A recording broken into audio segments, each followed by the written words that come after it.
Throughout our ancient lands and cultures, there existed many different angelic hosts, both terrestrial and celestial in origin. Each represented unique aspects and dimensions of life. These elders were not imaginary spirits or myths, they were real people who once walked this earth. Some of their names and deeds are well known today, while others have been forgotten until this very time. Many of the deities depicted with animal headdresses symbolize specific mystical schools, their masks serving as sacred emblems of their roles and teachings. Each guardian angelic host held a distinct position, protecting various arts, skills, sciences, and disciplines in Tamaray, ancient Africa. Much like the saints and angels of the Catholic Church, which drew many of its foundations from Tamaray, these beings embodied attributes, elements, and powers known as the power of the ancients. Records from the sacred walls of Tamaray show that these guardian angelic hosts were real, with Nubian melanonite features that confirm their earthly presence. Therefore, we refuse to believe that honoring these beings is wrong. They were our ancestors, real human beings who lived, walked, spoke, laughed, cried, loved, hated, hungered, thirsted, were born, gave birth, and eventually passed away, just as we do today. The only difference was that they mastered their destinies, Genesis 6:1-4. Humanity itself was created in their image and likeness, Genesis 1:26. As they once were, so are you, and as you are, so they once were. These angelic beings are not distant or alien, they are your grandmothers, grandfathers, and great ancestors, all tracing back to the great continent now called Africa, known in antiquity as Tamaray. The term Subatomic literally means beneath Atum, referring to the Egyptian guardian angelic host Atum, son of Nun, and his female counterpart Nunat. Within their story lies the principle of creation. When the male releases into the female's fluid-filled womb, chaos begins as countless sperm compete to fertilize the egg. This is the origin of Shu and Tefnut by self-fertilization, the firstborn of the Neteru. Nun and Nunat, male and female guardians of water. Water makes up most of the human body and sustains the lymphatic and circulatory systems, the very source of life and reproduction. Shu, male guardian of air. Tefnut, female guardian of rain and moisture, mother of Geb, earth. Geb, male guardian of earth, soil, and sustenance. Nut, female guardian of the sky.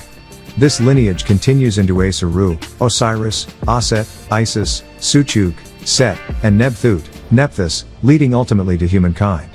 The people of Tamaray, known as Al-Khami, the original chemists, understood that these guardian angelic hosts existed before the full manifestation of nature and matter. They functioned within the realm of subatomic energies, quarks, biaps, and zeeds, long before the physical world took its current form.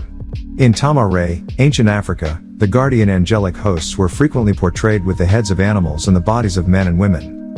For instance, the guardian angelic host Ka-Fa-Ri was shown with the face of a scarab beetle on a human body. This symbolism is not unique to Tamaray. Native American cultures also identify with animals such as the eagle, buffalo, frog, and cheetah.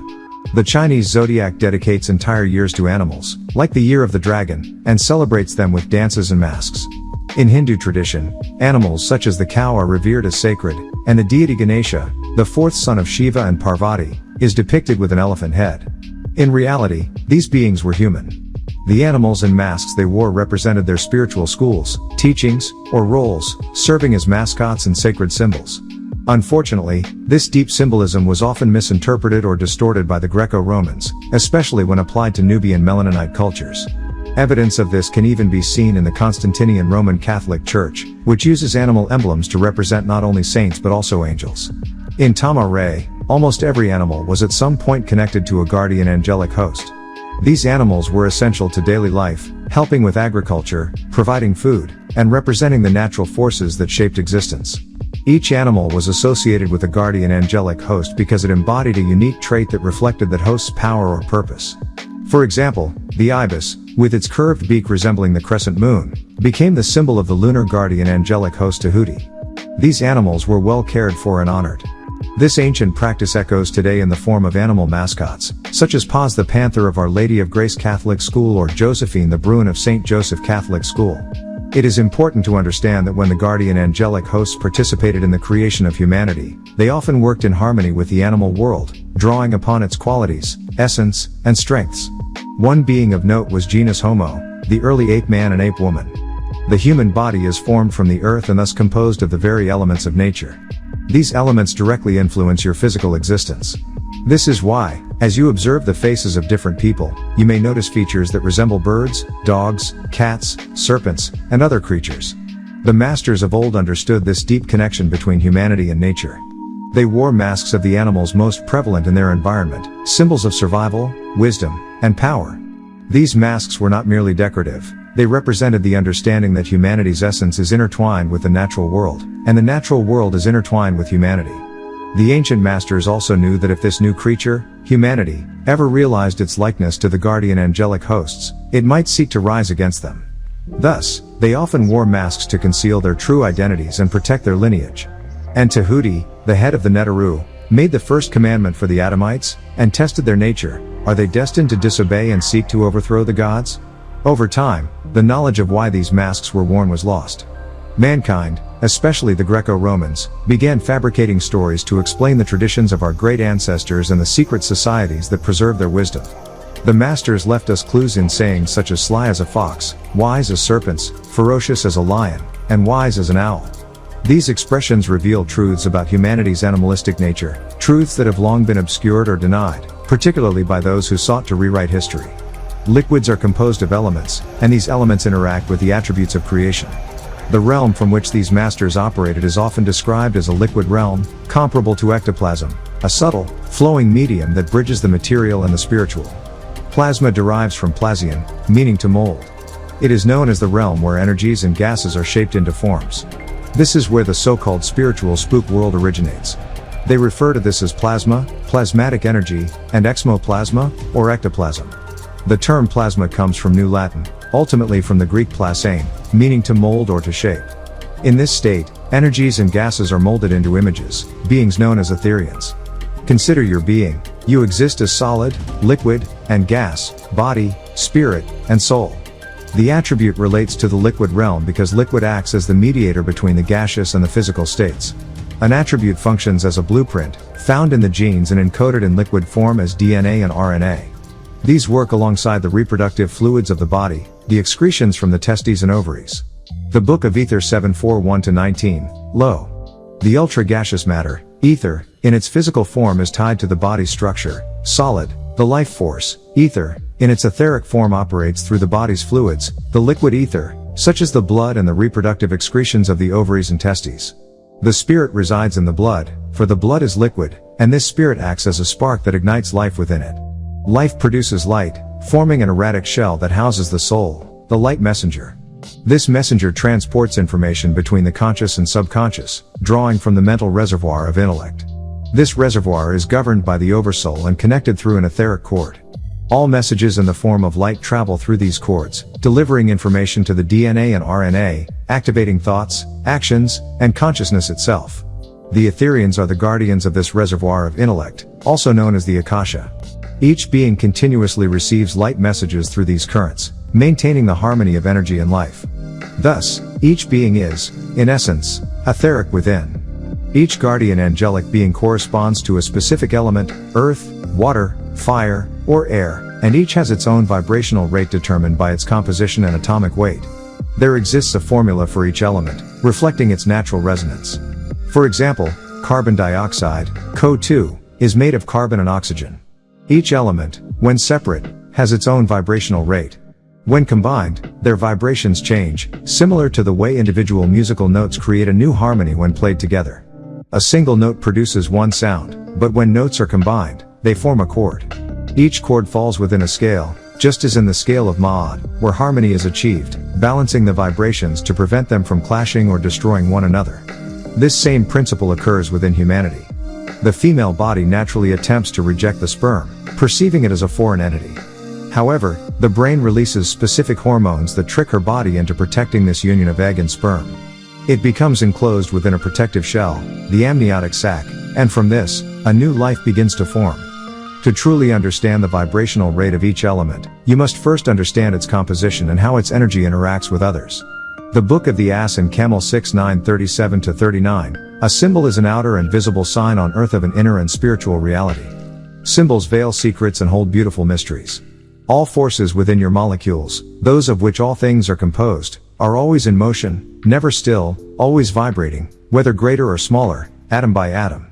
Electrons and corpuscles move and live together, holding hands between forms of vibrating energy called matter. The Book of the Creation of Earth's Solar System 1773-76, it is the same sound each being makes when entering this world, as the womb contracts to give birth, and the baby gurgles out Ga and Ka, echoing the sounds of chaos from creation. As one thing comes into existence, it fractures others to form itself. Birth is a gradual process, a song of octaves. Each C note in every octave is still a C, yet it vibrates at a higher or lower tone. An octave has 8 notes, but including sharps and flats, each octave holds 13 steps. The 9th point marks birth, where the new being sounds its unique tone for the first time. Such is the way of the universe and galaxies, a great symphony of vibrations, elements, and creation itself. Guardian ancestors, like those in Yoruba traditions, are all part of the same great family of human deities. Their names change from place to place due to differences in language, yet their principles remain the same. These are your people, your genetic ancestors, who existed long before the biblical concept of God was introduced, a concept birthed much later by Europeans. All ancient secret societies revered or called upon these deities, your ancient angelic ancestors, who originated from Anae Re and the guardian angelic host. Over time, however, those who lack knowledge, initiation, or proper guidance use their imagination to create myths and folklore that replace the original truths. These fabrications gave rise to spookism, superstitions and misinterpretations that distorted the wisdom of the ancients. Sacred records of Autumn Ray, in time, through your own imaginations, the true stories became myths, folklore, and tales, which eventually birthed religion. This provided false hopes and substitutes for your inner longing for spiritual freedom after death. You believed you would return to your heavenly Father, who would grant re-entrance into Sahu, the Orion star, and then through 9 degrees be raised into Ilion. But in time, this too was corrupted by the disagreeable Luciferians and the hostile reptilians who pursued the ancients from galaxy to galaxy, star to star, planet to planet, seeking to inspire, misguide, and misinform these godly beings to prevent your eventual return through Om to Kulum. The Book of the Four Rivers 5:135-137. This is what the changing of tongues, from cuneiform to Akkadian, and then into many other languages, brought forth. Confusion, altered names, and shifting dates designed to confound those who would read its babble. Among the Yoruba, the head or leader is known as an Oba, Kwe, meaning king or father. Historically, the Yoruba people originally lived in Nubia, where the head of the tribe was called Baba Gaga. Many of the signs and symbols found in Yoruba culture are actually Tamarayan, ancient African, in origin. They are part of the same ancestral line, the tribe of Issa Sakar, which was protected by the guardian angel Sobek, Sakar. Your descendants, the Netaru, are the most powerful of all your ancestors. While the Yoruba ancestors are indeed your ancestors and hold great power, they are still considered the children of the Netaru. To fully access the powers of 9 ether, one must connect with the Netaru directly.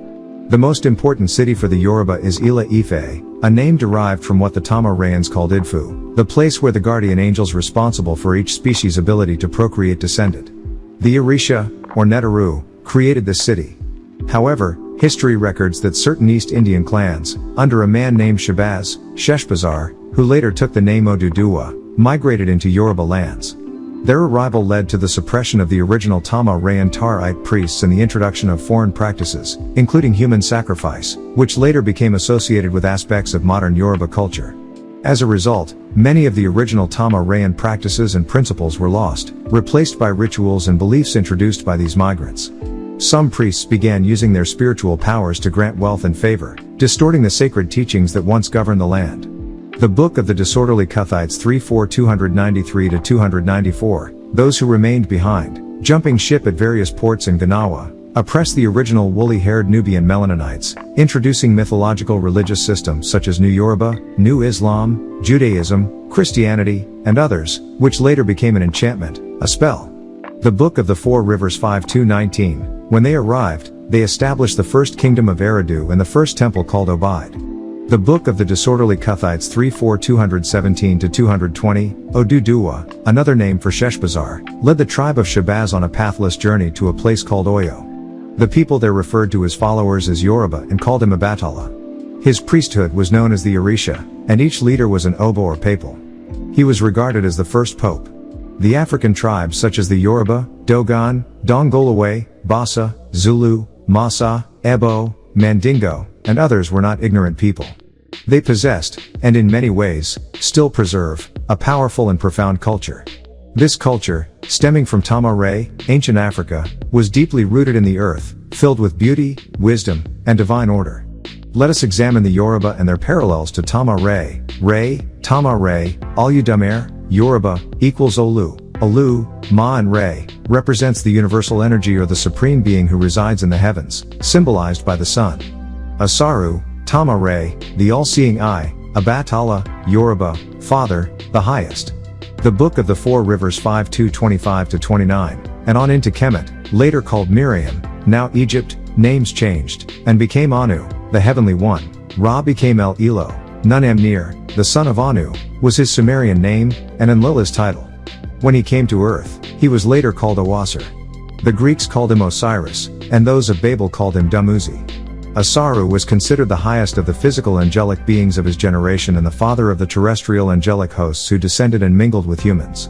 Obatala's sacred color is white, his temples, shrines, and ritual garments must be white. This parallels Asaru, who is depicted wrapped in white, holding the crook and flail. Suchuk, Tamaray, he who shines, Shango, Yoruba, guardian angelic host of thunder and war, symbolic of fire. Shango bears a double-headed axe, and his colors are red and white, the same as Sutyuk, who wears a white mask with red hair. Tahuti, Tamaray, Ashusi, Yoruba, guardian of law, justice, and social order, symbolized by the bow and arrow. Ashusi governs matters of law and social institutions just as Tahuti, the master of wisdom and scribes, who carries the quill/feather used to inscribe law. Aset, Tamaray, Oshun, Yoruba, guardian angelic host of beauty, love, sex, art, and culture, both embody the same principles of fertility, sensuality, and creative energy. Nebthit, Tamaray, Oshun, Yoruba. In this connection, Oshun is remembered as the wife of Shango. Upon hearing of her husband's death, she is said to have taken her own life to follow him. Nebthit, upon learning that Asaru had been killed by her husband Suchuk, because she had conceived a child for Asaru, joined her sister Aset in a sacred mission, to recover the body parts of Asaru. This journey is central to understanding the cycles of death, rebirth, and spiritual resurrection within Tamarayan tradition. In Tamaray, Geb represents the earth, and in Yoruba tradition, this aspect is embodied by Oduduwa, the Orisha credited with creating dry land. Like other Tamarayan families, forming the 72 original tribes, the Yoruba offer food and meals to honor the guardian angelic hosts, believed to inhabit the atmosphere. In Tamarayan practice, the high priestess or priest of the Kanesa church embodies the guardian angelic host. When they consume these offerings, the host awakens within their DNA and communicates directly through them to the people. Tamarayan culture seeks to awaken the deities within your DNA, allowing them to manifest physically in the present realm. In contrast, modern Yoruba priests serve primarily as mediators for the spirits of ancestors, whose presence is felt rather than seen. The Book of the Disorderly Cuthites 3:246-248, when they arrived in Angola, they faced attacks because the Angolans referred to them as Negra. This term later evolved into Negra Omega or simply Negroes, meaning those dead blacks. The Yoruba religious system was designed to adapt and absorb other cultures, much like a star consuming others in its path. This adaptability is seen in systems such as Santeria, Brujeria, Voodoo, also called Juju. Key Yoruba deities include Shango, thunder, war, Oshun, love, beauty, fertility, Yemaya, Yemanja, waters, motherhood, Oya, winds, change, death, Ogun, iron, war, Eshu, Eligbura, messenger, trickster, Shapona, Sanapano, Oloda Legbigbona, healing and plague, and Olu Gabo, Osanyan, Orisha Oko, Ajemo, Orunsan, Oduduwa. These teachings trace back to their great ancestor and deity Yaqub. The system was intentionally structured to supplant and integrate with other religions, adapting elements from Judaism, Islam, Christianity, Santeria, and Satanism, Voodoo. Despite these adaptations, the source of all these traditions is the same heavenly hosts of Tamaray, our common ancestors. All of these practices, regardless of land or nation, are part of one extended family of divine lineages. However, there is far more depth to these teachings than what many have been led to believe.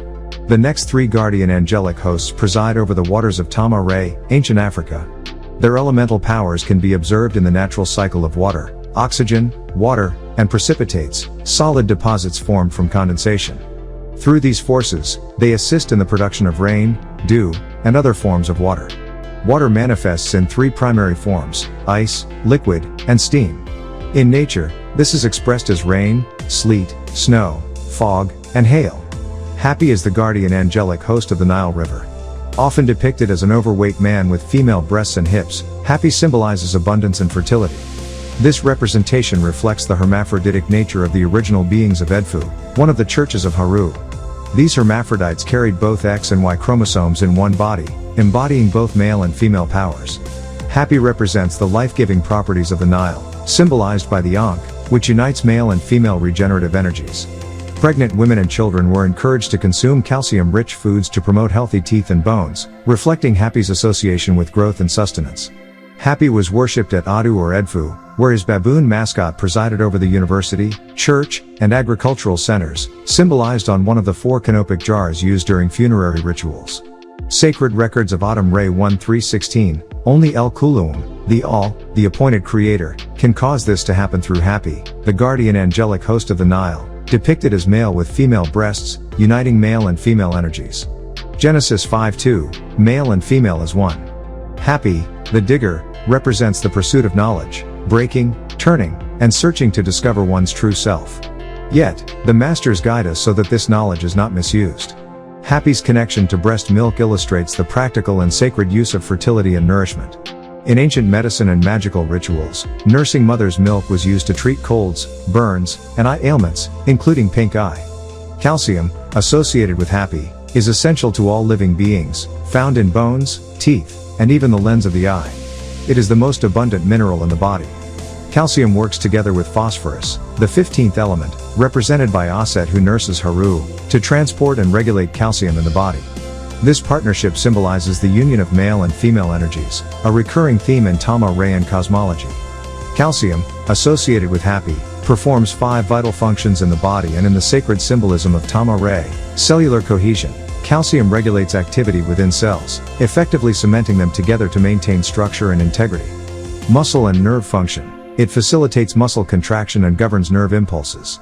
Blood stability and clotting. Calcium helps keep the pH of blood stable and aids in clotting, working in concert with potassium, Haru, just as Hapi collaborated with his father Haru in the laboratories of ancient Tama-Ray to birth humanity from clotted cells. Cell division and fertility. Calcium controls cell division, which is why Hapi wears the crown of the 2 rivers, a symbol of split genes.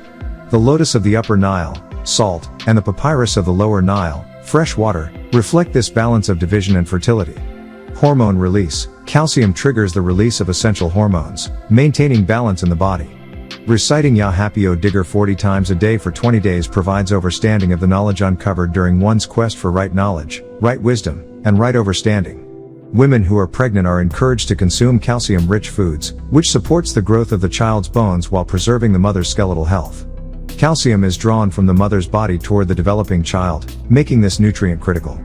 Bones are often misunderstood as separate from other cells, but in truth, they are living, dynamic structures, constantly being broken down and rebuilt at millions of points along the skeleton. Bone also maintains calcium levels in the blood, ensuring all other bodily functions operate effectively. The Tama-Rayan ancestors used calcium oxide, lime, to make mortar, essential for constructing the bricks of the pyramids. The deities act as guides and restrainers, preventing humanity from acting recklessly and awaiting the command of Re, Anu, to let the 4 winds unfold. Hapi represents one of these 4 winds, alongside the 3 other sons of Haru. Their restraint gives humanity time to align with natural and divine order. However, this restraint should not be taken for granted.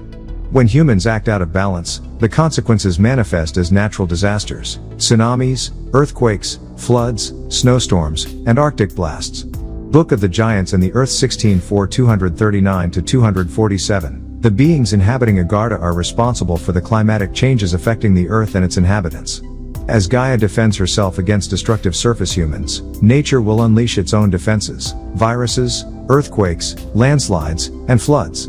These are signs of the times.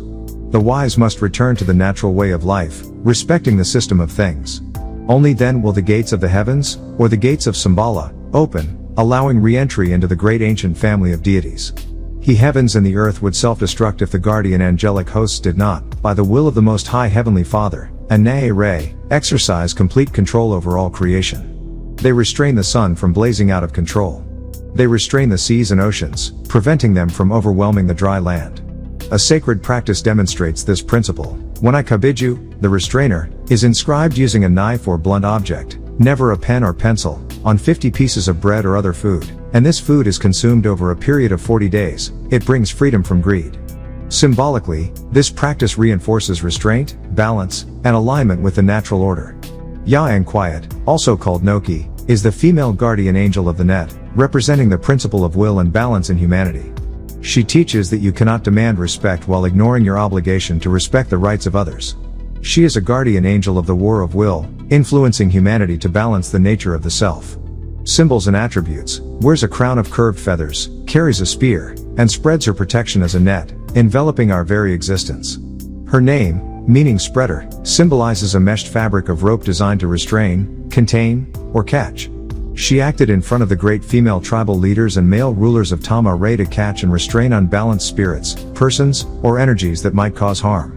By spreading her net, she alerts those under her protection to potential dangers, making threats widely known. Fishermen on seas, lakes, and rivers mirror this principle by using nets to gather and manage resources. Through the power of Al-Basatu, the guardian angelic hosts extend blessings across creation, overlapping with all living beings and ensuring that every aspect of creation receives what it needs. In this way, a part of the very essence of the Most High Heavenly Father, NWPU, resides in all creation. Humanity's capacity for insight, precise decision-making, balanced evaluation, and universal love comes directly from this divine source. The guardian angelic hosts ensure balance, abundance, and guidance, teaching us to live in harmony with the order of creation while remaining mindful of our responsibilities.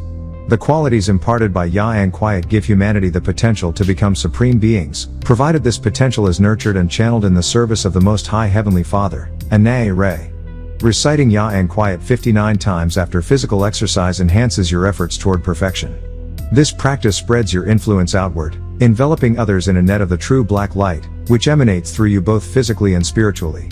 When scandium is added to mercury vapor lights, it softens harsh light into something resembling sunlight, a principle used in filming.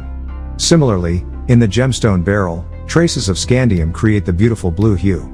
Symbolically, this represents how spiritual practice transforms intense energy into balanced light.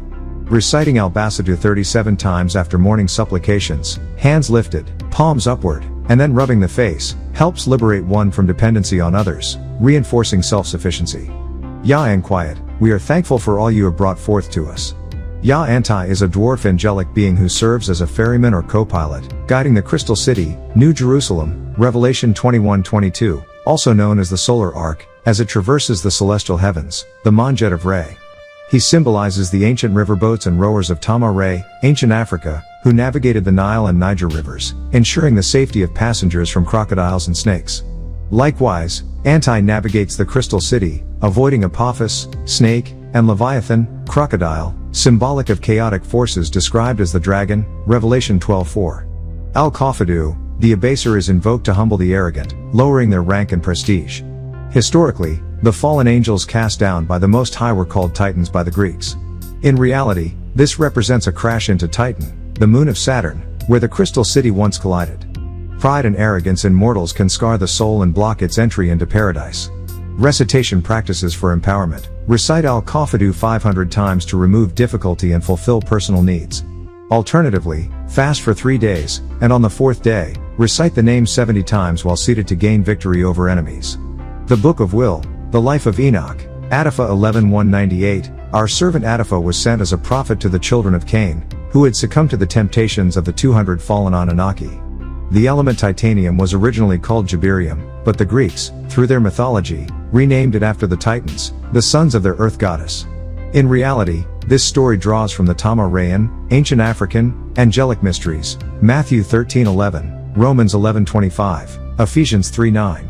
These mysteries concern the children of Adam, known as the Sedyet, physical, earth-born angelic beings, Genesis 2:1, also called Jabarim, the men of renown, Genesis 6:4.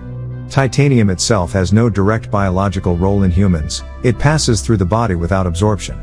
However, it benefits plants by stimulating carbohydrate production, and these plants were intended to be humanity's original food source. When the Most High and his angelic hosts abase a member of humanity, it is done for our highest good, suppressing negative traits like pride and arrogance. This practice cultivates compassion and humility, teaching us to care for those who lack material abundance and must seek help from others. Material possessions are temporary, and nothing earned in life can be taken with us beyond this plane. Attachment to material things must be tempered with the understanding that all blessings come from the Most High. In this sense, abasement functions as spiritual medicine, healing the sickness of the ego and fostering humility. Reciting Ya Anti 86 times for 22 days guides your life away from the traps of the evil one and his fallen hosts.